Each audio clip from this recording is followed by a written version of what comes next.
galera, então aqui voltando com o nosso terceiro bloco. Já falamos em relação ao substantivo, em relação ao numeral, em relação ao adjetivo e em relação ao artigo. Vimos que adjetivo e artigo, ó, o bicho pega e geralmente a maioria não dá tanta atenção assim. Aí agora nós vamos falar sobre um cara que hoje já foi mencionado, que é um elemento que trabalha em prol do nome. Quem é esse cara? É o pronome. E por que essa brincadeira? Porque de fato ele trabalha pronome. E quem é o nome na língua portuguesa? É o substantivo. Ou seja, o pronome sempre vai trabalhar para o nome, sempre vai trabalhar para o substantivo. Então, das duas, uma. Ou ele acompanha o nome, ou ele substitui o nome. Então, eu tenho ali uma divisão primária. E aí, com isso, eu vou ter o pronome que serve para acompanhar e o pronome que serve para substituir. E eles vão possuir classificação? Vão possuir nomes? Vão. Então, acompanha aqui comigo, ó. Quando a gente pensa em pronome, já sei que ele trabalha para quem, ó? Pronome. Então, vai ter o pronome que serve para acompanhar e o pronome que serve para substituir. O pronome, galera, que serve para acompanhar, ele se chama pronome adjetivo. E o pronome que serve para substituir, ele se chama pronome substantivo. Vamos lá. Como é que isso funciona na prática? Eu boto assim, ó. Meu filho é bonito. Neste momento, quem é o sujeito? Meu filho. Meu filho é o sujeito. Agora, quem é o núcleo do sujeito? Sempre o substantivo, sempre posição. Aqui, no caso, a palavra filho. Aí pensa comigo. O termo meu está acompanhando o nome ou substituindo o nome? Está acompanhando. Então, a primeira análise que eu faço é que ali eu tenho um pronome adjetivo. Exatamente porque acompanha um substantivo. Se depois eu aprofundar a análise, aí eu vou dizer que é um pronome, aprofundando, né, vai ser um pronome adjetivo possessivo, porque no caso ele é meu filho, então tem o valor da posse. Mas na prova, o avaliador já pode derrubar o coitado do candidato assim, ó. Coloca uma frase simples como essa, destaca o termo meu e pergunta qual é a classe gramatical do termo destacado. Aí colocaria as seguintes opções. Letra A, adjetivo. Letra B, advérbio. Letra C, substantivo. Letra D, pronome relativo. Letra E, pronome adjetivo. O candidato olha para as seguintes opções e qual é a primeira coisa que ele pensa? Ah, essa questão vai ser anulada. Ora, é um pronome possessivo. Cadê a opção pronome possessivo? Não tem. Então essa questão vai ser anulada. Só que adivinha, essa questão não vai ser anulada. Essa questão tem gabarito. Gabarito, letra E. Pronome adjetivo. É claro que é um pronome possessivo. Indica posse, mas além de ser um pronome possessivo, é um pronome adjetivo, porque acompanha o substantivo. Agora aqui, o que o avaliador poderia fazer também? Ele poderia, nessa opção E, tirar ali pronome adjetivo e colocar pronome possessivo. Seria o nosso gabarito? Seria, sem problema nenhum. Ele poderia até fazer uma resposta bem completa, colocando assim, ó, pronome adjetivo possessivo. Aí estaria show. Agora, o que ele não poderia fazer? Ele não poderia, por exemplo, tirar aqui, na letra D, pronome relativo e colocar pronome possessivo. Pois aí, neste momento, eu teria dois gabaritos. E a questão, de fato, seria anulada. Pois não podem aparecer ali dois gabaritos. Tranquilo? Beleza? Agora, e como seria o tal pronome substantivo? Seria assim, ó. Ele é bonito. Quem é o sujeito agora? É o ele. E quem é o núcleo do sujeito? É o próprio ele. E aí observe, este pronome ele não está mais acompanhando o nome. Ele está, substituindo o nome. Então, qual vai ser a primeira análise que eu vou fazer? É que ele é um pronome substantivo. Exatamente porque ele substitui um nome, ele substitui um substantivo, ele está na função de um substantivo. E se eu aprofundar, eu vou dizer que ele é um pronome substantivo pessoal do caso reto. Agora, olha que coisa interessante. Nós aprendemos a vida inteira que o substantivo sempre é o núcleo do sujeito, mas não é só o substantivo, é o substantivo ou qualquer termo que esteja na função de substantivo. Foi o que aconteceu aqui. É pronome, mas está substituindo o nome, está na posição de um nome, na posição de um substantivo. Por isso, pronome substantivo. E assim conseguiu ser núcleo do sujeito. Até aí, tudo bem? Agora, vou lançar um desafio para você que de repente está vendo este assunto pela primeira vez. Olha só o que eu vou colocar aqui, ó. Olha a seguinte sentença, a seguinte estrutura. Aí tem um que fala assim, se você é doido, você acabou de apagar o negócio, não deu tempo de copiar, não. Gente, pausa, pá. Aqui é muito bom. Lá na aula presencial não dá, não. Tem que correr hoje em dia com o celular, pá, pá. Aqui não, aqui é mole. Agora aqui, ó, coloca assim, eu vi ela. Esta frase, para o padrão culto da língua, ela está certa ou errada? Ela está errada? E por que eu fiz questão de frisar para o padrão culto da língua? Porque no dia a dia eu posso utilizar, não tem problema. Linguagem informal. Dizer eu vi ela na linguagem informal é a mesma coisa que dizer cheguei em casa. O verbo chegar, por exemplo, ele é um verbo extremamente traiçoeiro, porque no dia a dia a gente utiliza com a preposição em. Então ficamos tão habituados a utilizá-lo com a preposição em que a gente pensa que é o certo. Então eu acho que o certo é dizer cheguei em casa, cheguei no colégio, cheguei no trabalho. E não é, porque o verbo chegar, para o padrão culto da língua, para os dicionários de regência verbal como um todo, ele pede a preposição a. Então, o certo é cheguei à casa, cheguei ao trabalho, cheguei ao colégio. Então, dizer cheguei em casa é a mesma coisa que dizer eu vi ela, é informal. Agora, para o padrão culto da língua, ambas as construções equivocadas, ambas erradas. Agora eu pergunto, por que eu vi ela está errada? Aí tem gente que diz que é cacofonia, que vi ela é uma ruazinha pequenininha. Tem gente que me responde assim, porque eu a vi. Mas eu não perguntei o certo. Eu perguntei por que eu vi ela está errado. E eu vi ela está errado porque houve uma quebra da estrutura sintática em que eu tenho sujeito, verbo e objeto. Hoje mesmo eu mencionei, na hora em que estávamos falando mais especificamente sobre o artigo, eu precisei salientar uma informação em relação ao pronome.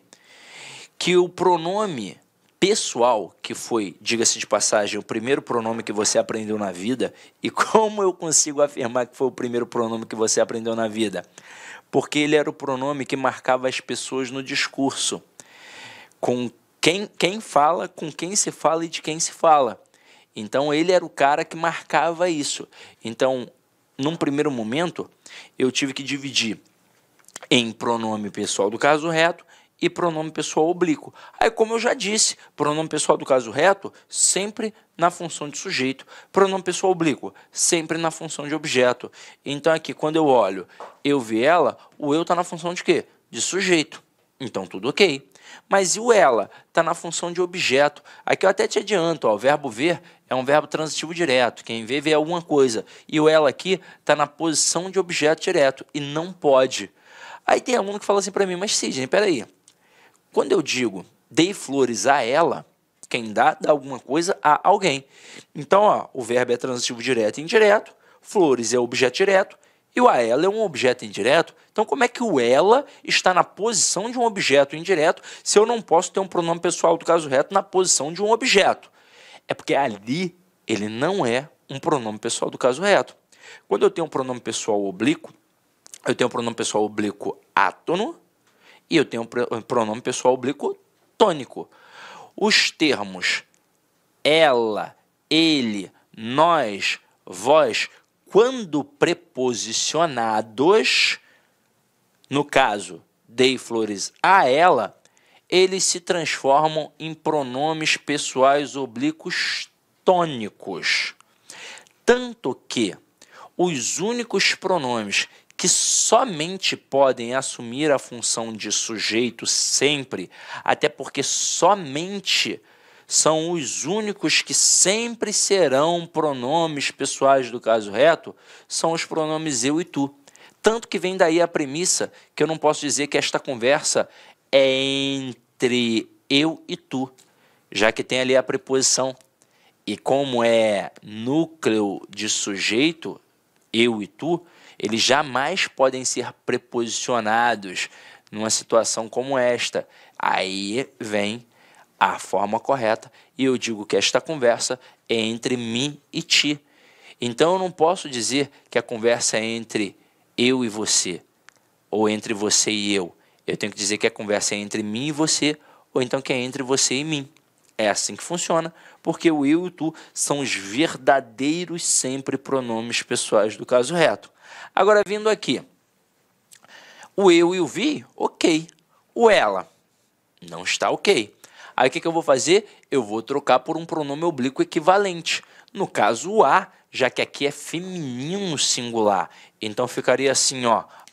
Eu poderia ter eu via, ou então eu a vi. Agora, se eu pedisse, dentre as duas formas apresentadas, qual para você é a mais correta? Eu tenho certeza que a maioria diria eu a vi. E eliminaria a construção eu via. Aí eu perguntaria, por quê? Muitos e muitos responderiam, porque o eu é atrativo. O eu é atrativo. Então, o pronome a veio para junto do eu. E aí eu vou dizer, gente, nada a ver. O pronome pessoal do caso reto, ele nunca foi atrativo, ele não é atrativo e, pelo jeito, ele nunca será atrativo. E tem que tomar cuidado com isso, porque eu já vi muita gente dizendo que o pronome pessoal do caso reto é atrativo. Não é. Só até para citar uma situação, certa vez eu trabalhava, isso faz tempo, num cursinho lá na Baixada, no Rio de Janeiro. Aí um professor, iniciante na época, que estava fazendo um treinamento com outro professor lá do curso, chegou para mim e falou assim, caraca, assim, arrumei uma parada aqui maneiraça, um macetão maneiro para gravar, decorar todas as palavras atrativas na língua portuguesa. Aí ele me apresentou um mnemônico, né, que eu, quem já me conhece, quem é meu aluno há algum tempo, sabe que eu particularmente não curto muito. Aí ele falou mnemônimo, eu na hora prestei atenção nos termos, eu falei, pô, mas peraí, isso aqui é de quê? Ele, do pronome pessoal do caso reto. Eu falei, mas o pronome pessoal do caso reto não é atrativo. Ele, como não? Está no Celso Cunha. Ainda jogou na conta do Celso Cunha, coitado. Eu falei, que isso, rapaz? Fala isso não, doido. Celso Cunha nunca disse isso, tá maluco? Então, o pronome pessoal do caso reto nunca foi atrativo. Tanto é que eu posso dizer eu te amo, como eu posso dizer eu amo-te. Não tem problema nenhum. O processo de colocação pronominal neste tipo de situação é facultativo. Tanto faz colocar o pronome antes do verbo, como a seguinte construção, eu te amo, formando uma próclise, ou colocar o pronome depois do verbo, como esta daqui, ó, eu amo-te, formando uma ênclise. Não há problema. Agora, por que aqui então a opção escolhida por todo mundo foi eu a vi? Não é porque ele é atrativo. Na verdade, foi por conta de uma confusão prosódica. Pois quando eu digo eu vi ela, qual é a minha intenção como autor? Por mais que seja num contexto cotidiano? É dizer que eu já vi, pronto e acabou. Então, passado completamente realizado. Agora, quando eu digo eu via, parece ou não parece que eu estou dando um prolongamento na ação? Parece que eu estou utilizando um pretérito imperfeito, que eu tinha o hábito de ver. E aí, para evitar isso, eu coloco eu a vi, porque aí pronto, eu vi, pronto e acabou. Então tem a mesma ideia de passado completamente realizado. E só por isso que eu opto pela opção eu a vi. Só que muito provavelmente foi esse tipo de construção que fez muita gente pensar que o eu é atrativo. E não é. Prova viva é que eu posso dizer eu te amo, eu posso dizer eu amo-te, ainda vou mostrar mais uma. Vamos eliminar o eu. Eu poderia dizer amo-te. Qual seria a única opção errada? É a única que a gente usa todo dia. Seria te amo. Essa daqui, para o padrão culto da língua, errada, pois eu não posso iniciar uma frase com pronome pessoal oblíquo átono. É fácil explicar isso. Por quê? Porque ele é átono, então ele não tem tonicidade. Ele precisa se apoiar na tonicidade de uma palavra. Então, como é que eu vou começar uma frase com ele se ele não tem quem se apoiar? Então, ó, formas corretas. Eu te amo, eu amo-te e te amo. Errado. Tranquilo? Agora, no dia a dia, né, meu filho? Claro que você vai falar, né? E vai falar quantas vezes for possível. Vai dizer assim, ó, já te disse hoje. Aí a mulher vai falar, não, o que, meu amor? Ela sabe. Aí você... Te amo. É a mesma coisa ao contrário, tá? O homem também gosta de escutar, o homem tem sentimentos, o homem é carente. Então fale, mulher, para nós. A gente gosta de ouvir, tá? Nós somos os verdadeiros sensíveis, os frágeis. Pode ver que, né, homem é tudo bobo. Qualquer coisinha já emociona. Então vamos lá, ó. Eu sou um bobão, uma manteiga derretida. Nossa, eu vejo meu filho falando, papai, te amo, eu já fico logo todo bobo. Vamos lá aqui, ó. Continuando aqui a pegada, qual é a próxima estrutura, galera? É o verbo. E aí é um ranger de dentes. É muito aluno que se desespera e não tem porquê. Mas vamos lá. Quando a gente fala em verbo, qual é a primeira coisa que vem à tua mente?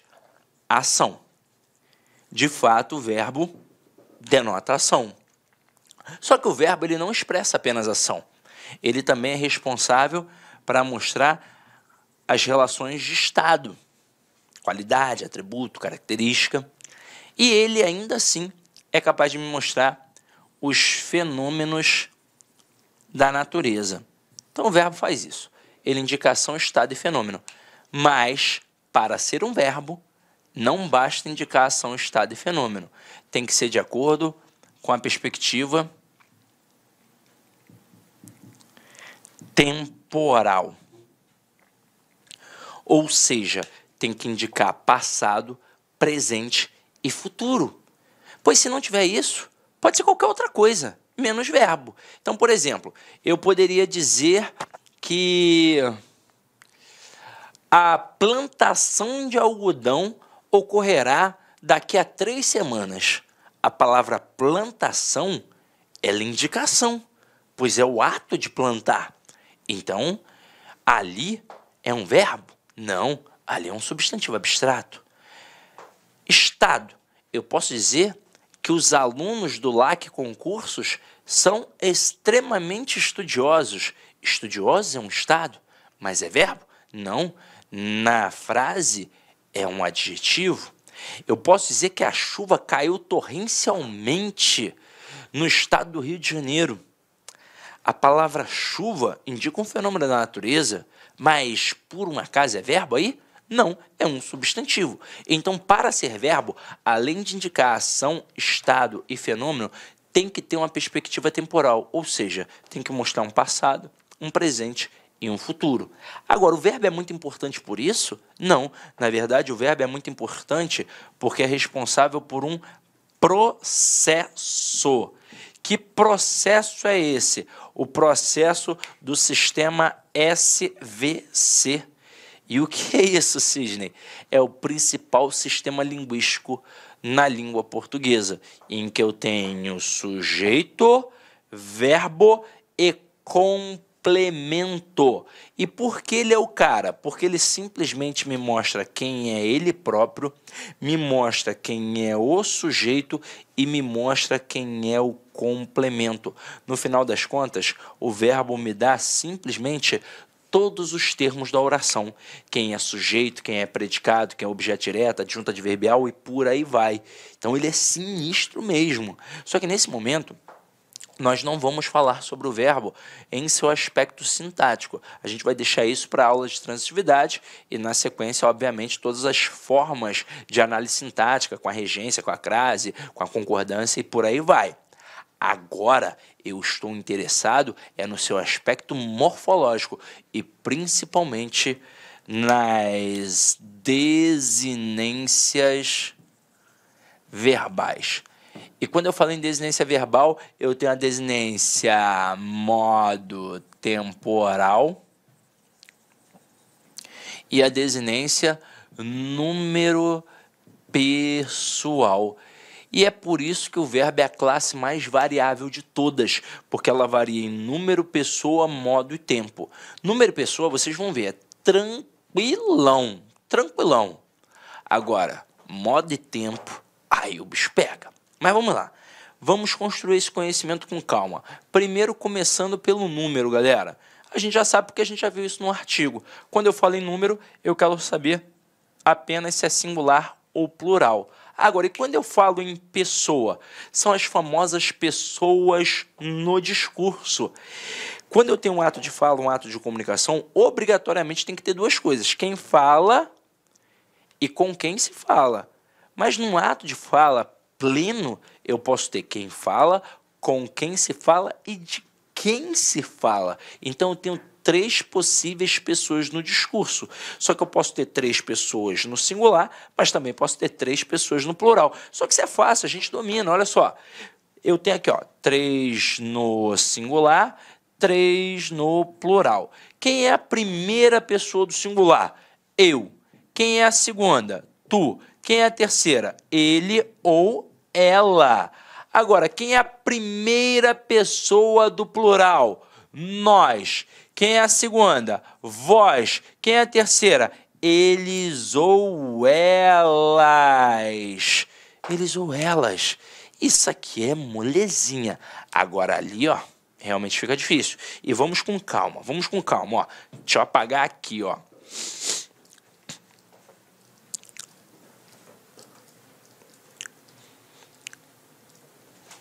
Deixa eu até jogar para a tela em branco.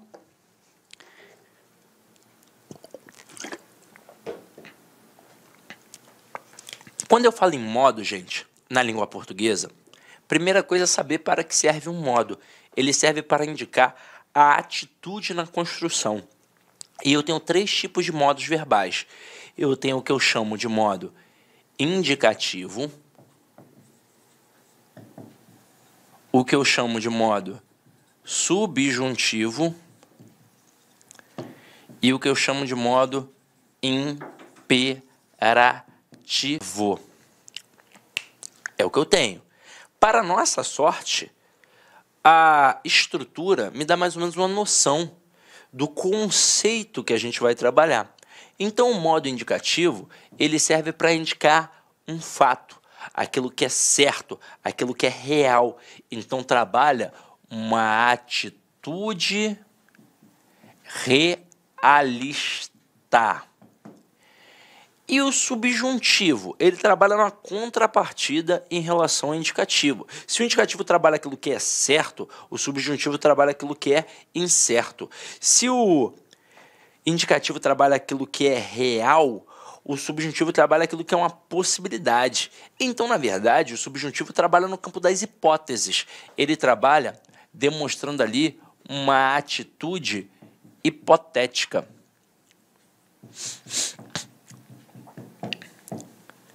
E o imperativo? Vem da palavra imperador. O que imperador faz? Ele manda, ele ordena. Então aqui, ó, Olá, meus amigos, minhas amigas. Inicialmente gostaria de pedir desculpas para você, pedir licença, pois atrapalhei os seus estudos. Mas esse vídeo é um vídeo demonstrativo aqui da Lá Concursos, com a intenção de você conhecer os nossos professores, conhecer a nossa metodologia e a nossa qualidade. Este curso completaço, claro, incluindo o restante dessa videoaula e muito mais videoaulas, um curso super atualizado, super competitivo, por apenas 10 parcelas de R$ 35. Você pode ter certeza, pode se matricular, cumpra as nossas orientações pedagógicas, faça o nosso personal coach, que é a nossa metodologia de ensino, nossa metodologia 100% baseada em meta de estudos, que se você seguir as nossas orientações e cumprir as suas metas, pode ter certeza absoluta que lá no dia da prova você estará muito competitivo. Gostou? Tem um link aqui para você fazer a matrícula ou entrar em contato com a nossa central de atendimento. Espero vocês! Forte abraço! Clique lá.